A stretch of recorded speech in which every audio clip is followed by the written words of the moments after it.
welcome one and all in here, out there to The Late Show. I'm your host, Stephen Colbert. Folks, you know, if you watch the show on a regular basis, you know I stand up here every ding-dang night. And I get all frothed up about all the upsetting things this government is doing, ignoring the Supreme Court, using the Constitution as a pre-moistened pine-fresh dude wipe. But if I've learned one thing from this administration is that sometimes you just gotta tune out the noise and do something just for you, like accepting a free bribe jet from Qatar. You know? A little me time. Today, Trump visited that country as part of his Mideast all-you-can-grift carnival cash cruise. And when he arrived, his motorcade was greeted by riders on ceremonial camels. Oh, the Qataris know the way to Trump's heart. Bribes and humps. My humps. Those lovely camel lumps. Trump met with the Qatari emir, and he praised all the Gulf razzle-dazzle. What a beautiful place, and we appreciate those camels, and the job you've done is second to none. You look at this, it's so beautiful. As a construction person, I'm seeing perfect marble. This is what they call perfecto. His brain is what they call clam chowder. The Qataris have got to be shocked at this point at how little it takes to impress him. Why did we give him a whole jet? We could have bribed him with a box of Ferrero Rocher. Also, Jim, can we get one more close-up look at Trump's face bronzing job?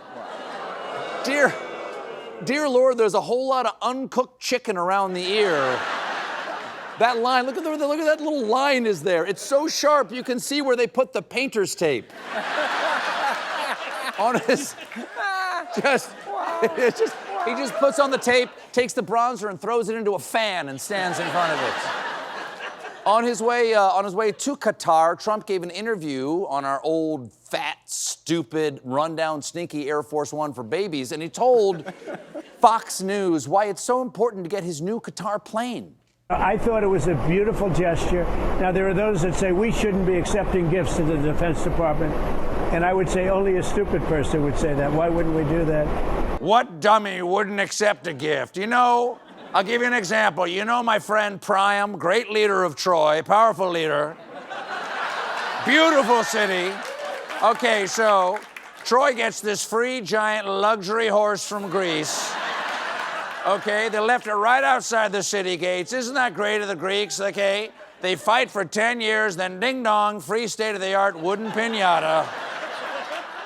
What does Priam do? Is he a dummy? No, he says, thanks for the horse, let's party, because he's no dummy.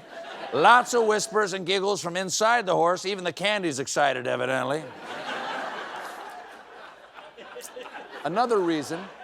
Yet another reason Trump says he needs his bribe is because he's embarrassed to be seen with America's shrinky-dink mini-plane.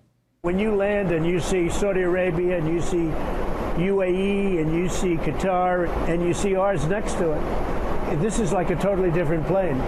It's much smaller, it's much less impressive. I believe that we should have the most impressive plane. Yes, it's so important. No, folks, it's so important. Trump should have a big plane, because Trump definitely does not have a little plane. It's definitely at least an average American male plane. Plus, I'll say what, a lot of countries say that a smaller plane is actually more comfortable for longer rides. The point is, he definitely does not have a short, stubby, tuna can penis plane. Trump keeps ranting. Tuna can penis plane. Trump keeps ranting about how this jet is a gift, free of charge. So, of course, it's going to be really expensive. According to the experts, converting the jet into a new Air Force One with all the necessary security upgrades would cost over $1 billion. Okay, sounds like a lot, but to be fair, that does include your choice of either bistro or market fresh snack box. And we are out of both snack boxes. Would you care for a Biscoff cookie? Not only would it be a $1 billion refurb, it would take years to complete. And if you want to wait years for your plane, just go to Newark. And a reminder, $1 billion of your money will refurb this plane that at best will be Air Force One for about a year, and then it's not like you get it. It goes to Donald Trump's library. You know how he loves libraries, which means Donald Trump will get to keep the jet even after he leaves office. You know what? That was pretty upsetting until I said the words, he leaves office. I got something. I got two things. Clearly, all these criticisms are getting under his skin. Because at 4 a.m. Middle East time, he reposted a bunch of comments like, what about the Statue of Liberty, which was gifted from France in 1886? What about it? Statue of Liberty is a public monument that millions of people visit every year, that honors the founding principles of this nation given to us by France, who were inspired to have their own republic by the sacrifices our forefathers made. This Qatari jet, on the other hand, is a personalized bribe mobile that we're supposed to blow $1 billion Ameribucks on. So when you leave office, you can fly around and go, I feel so much better about my tiny broken ding-dong.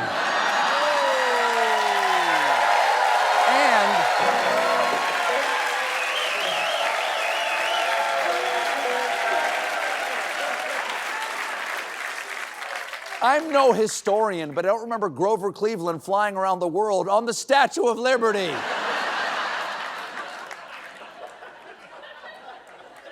I'm exhausted.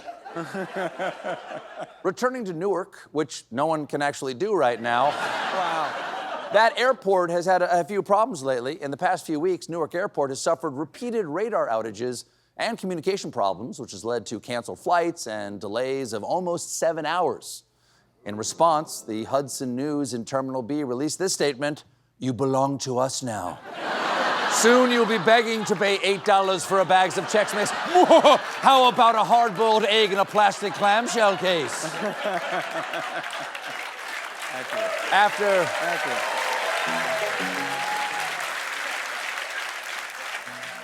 After a communications outage caused chaos 2 weeks ago, a new outage hit Newark last Friday and then again on Sunday. So Newark is basically useless, which is fine. I don't go to airports to fly places. I go there to see the saddest man alive ask me to take off my shoes. I'll take those off.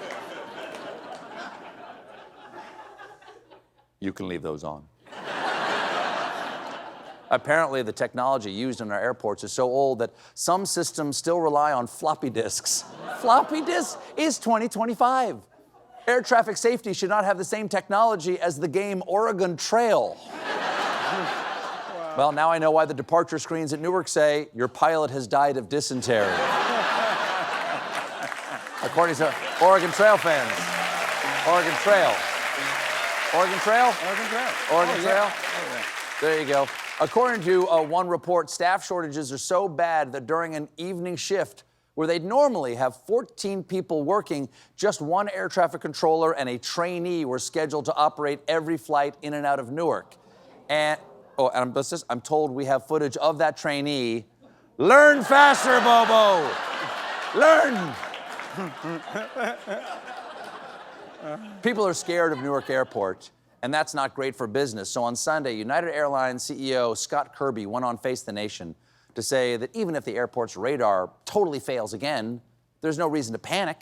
They also have a system in the airplane where they can see, it's equivalent of radar, they can see their position in the air, in the sky, and all the other aircraft around them. And if that fails, every pilot has a special backup system to know the location of all the other planes. They just stick their head out the window and go, Marco! Plano! Yeah. They have roll-down windows. They have hand-cranked windows.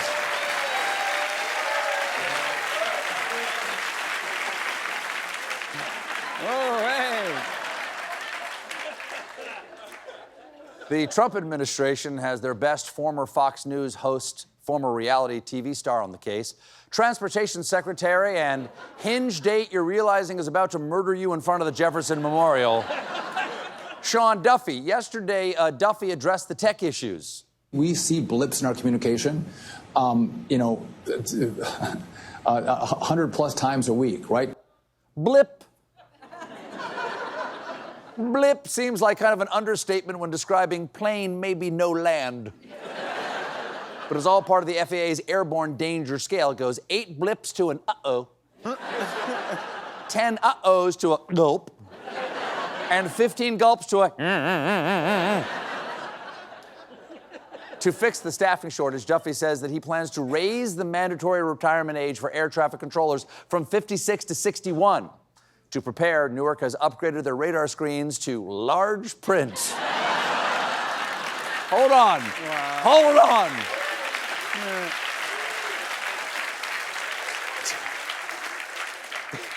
Jim, can we put that back up, split screen?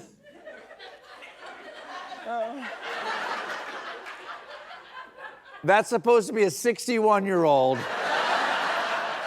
I turned 61 last night.